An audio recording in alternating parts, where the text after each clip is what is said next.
C'est adapté à toutes les consignes. Bon, on a subi beaucoup de pertes déjà en chiffre d'affaires et beaucoup de pertes aussi parce qu'il fallait appliquer immédiatement. Donc on a jeté beaucoup de stocks. Là encore, si on nous dit de fermer demain, étant donné que c'est les vacances, on a fait des stocks. Donc si on ne nous laisse pas au moins finir jusqu'à dimanche, ça va être vraiment problématique aussi. Merci beaucoup Françoise, vous l'aurez compris, de l'inquiétude ici à Marseille. En attendant les nouvelles mesures sanitaires qui vont être annoncées dans un peu moins de 2 heures maintenant. Merci Anaïs avec Nicolas Baggioni. Quels sont les enjeux ce soir pour le président Macron qui, pourtant, depuis le début, avait martelé qu'il fallait tout faire pour éviter un reconfinement ? L'enjeu principal, c'est de faire accepter une mesure qui va être une mesure excessivement violente. La question, c'est de savoir si les Français accepteront cette fois-ci ce qu'ils ont accepté au mois de mars. Et le problème, c'est en fait la question, on en revient toujours là, la question de la confiance. Philippe Douste-Blazy disait tout à l'heure, tout à fait justement, qu'il y a eu des ratés. Et des ratés que n'importe quel citoyen peut voir. Alors même si là, nous voyons tous à quel point la vague est en train de submerger l'ensemble des pays d'Europe, avec des différences entre les pays, justement, des questions d'anticipation. Mais grosso modo, on voit que la situation est tellement grave qu'on ne peut pas faire autrement.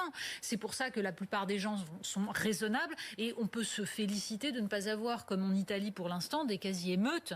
En revanche, la question, ça va être de savoir si Emmanuel Macron va réussir à faire comprendre ce qu'il a décidé, sachant que le couvre-feu a semblé en partie incompréhensible, qu'on passe à une autre phase alors que on n'a même pas pu voir ce à quoi servait le couvre-feu, mais visiblement ça n'était pas de toute façon suffisamment efficace. Donc la question est là, c'est qui prend les décisions, pourquoi, selon quelle chaîne de discussion, de débat démocratique. Vous voyez, il y a un point extrêmement frappant.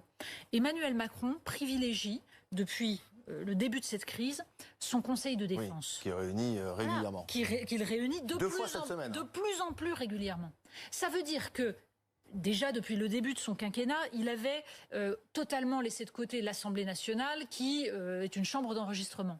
Mais maintenant, même le Conseil des ministres, qui normalement, enfin les ministres, le gouvernement est responsable devant l'Assemblée. Même ce Conseil des ministres ne compte plus. Donc la question, c'est est-ce que nous avons délégué à un homme uniquement le fait de prendre des décisions aussi graves qui engagent l'ensemble de notre société, la question des rapports entre générations? Est-ce qu'il est sain que ça se passe de cette manière-là? C'est tout ça qui va se jouer ce soir. Alors moi, je voudrais savoir précisément